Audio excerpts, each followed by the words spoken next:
ও পাড়া বাড়িতে চেয়ে না? হ্যাঁ, আজকে যেতে পারিনি, জান খারাপ, যাবো মনে করি দিয়ে যেতে। না এটা রেখে দাও, তাহলে কিছু বাজার টাজার করে নেবে। আসসালামু আলাইকুম।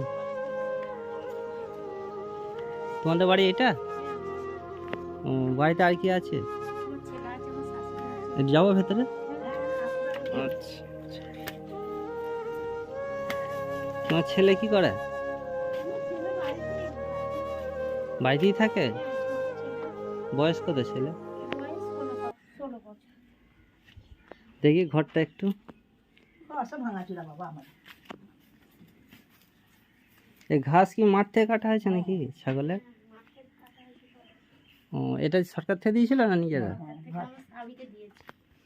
ও ঘর তো বেরিয়েছে বলছে গাঁথা। আচ্ছা, কি রান্না হচ্ছে? তরকারি থোর আলু। থোড় আলু তরকারি হচ্ছে। তো বাজার ফাজার কিরম কি আছে সব এখন? চাল ফাল সব কিনে আছে? অল্প আছে। আমি দুটো কথা কমছেন, আমার ছেলেরা ছেলে দুটো মেয়ে মরে গেলে খেতে দিতে পারে না, আমি পাড়াঘরে যাই, পাড়াঘর চেয়ে চিনতে খাই। ও পাড়া বাড়িতে চেয়ে না? হ্যাঁ, আজকে যেতে পারিনি, জান খারাপ, যাবো মনে করি দিয়ে যেতে পারলাম না। ও, না এটা রেখে দাও, তাহলে কিছু বাজার টাজার করে নেবে, ঠিক আছে? তাহলে মাংস ফাংস নিয়ে আসবে তো আজকে? হ্যাঁ, তাহলে থাকবো এখানে। থাকুন। হ্যাঁ, খাওয়া দাওয়া করে একবারে যাবো। হ্যাঁ। ঠিক আছে, বসো, যদি পরে সেরকম হয় আবার আসবো, ঠিক আছে? আলহামদুলিল্লাহ। রান্না বান্না করে নাও। আচ্ছা ঠিক আছে। আমি আলাদাই খাই। তুমি আলাদা খাও আবার? ও, এটা তোমার রান্না হচ্ছে? আলাদাই।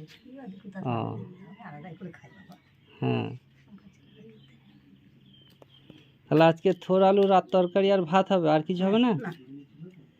ও, আর এই ছাগল কার? বলদের ছাগল। ও, ছেলে বউয়ের। ও আমি ওই পাড়াঘরে যাই, খাই, দুটো এই যা বাবা। তাও যেতে পারি না, এই আমাদের আলাঘরটা। ও যাই হাই প্রেশার, হাড় রোগ। এখন সব মানুষেরই রোগ হয়ে যাচ্ছে আগে। হ্যাঁ, আচ্ছা ঠিক আছে, বসো তাহলে, দোয়া করবে। আসছি, চলো।